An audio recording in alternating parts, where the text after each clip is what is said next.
agree that storage is going to be huge. Lithium batteries, we believe solar and storage could reconfigure the organization and regulation of the electric power business. These banks all agree.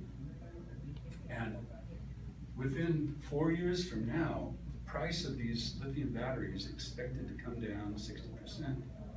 And it'll be about equivalent to the lead acid battery price by 2020.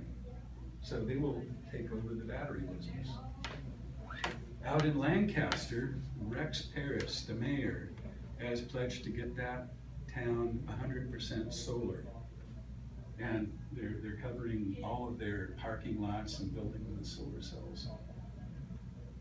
There's a new industry, which is, this is going to be important to think about at the very end. So remember this, carbon dioxide reduction, CDR, by direct air capture of CO2 is going to be a way to take the CO2 out of the air, capture it, and put it down into the ground.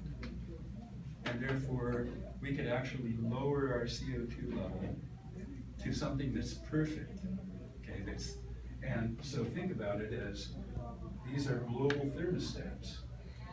By regulating CO2, you can make the Earth a good temperature that we can live with. Now, this is something we can't do until we first do the first step of, making our new infrastructure, and I'll explain that. What's the power source for that?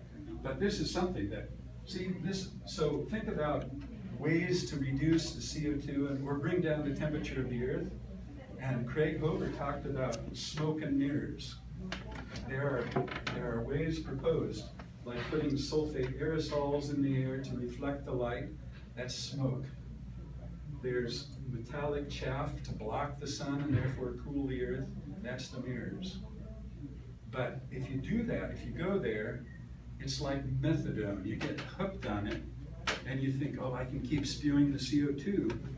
And then if you ever stop doing this smoke and mirrors stuff, you get extreme heating from all that extra CO2 that you spewed. So this is not the way to go. You have to take the CO2 out of the air to regulate the climate eventually, or else it's just not livable. And I'll explain how to get there. But Stanford concluded that the whole world can be 100% wind, sun, and water energy by 2050 and save money. There are no technological or economic barriers to converting the entire world to clean, renewable energy. It's only a question of whether we have the societal and political will. This is from that lead researcher at Stanford.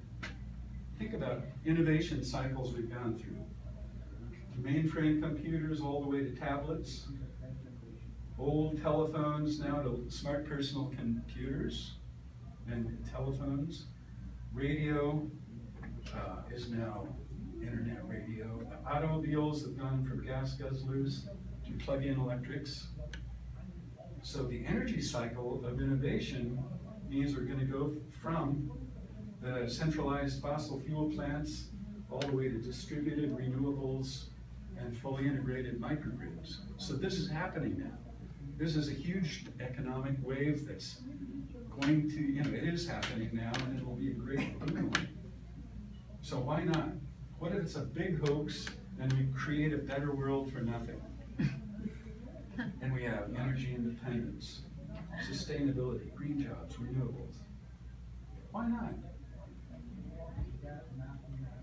So California leading the way.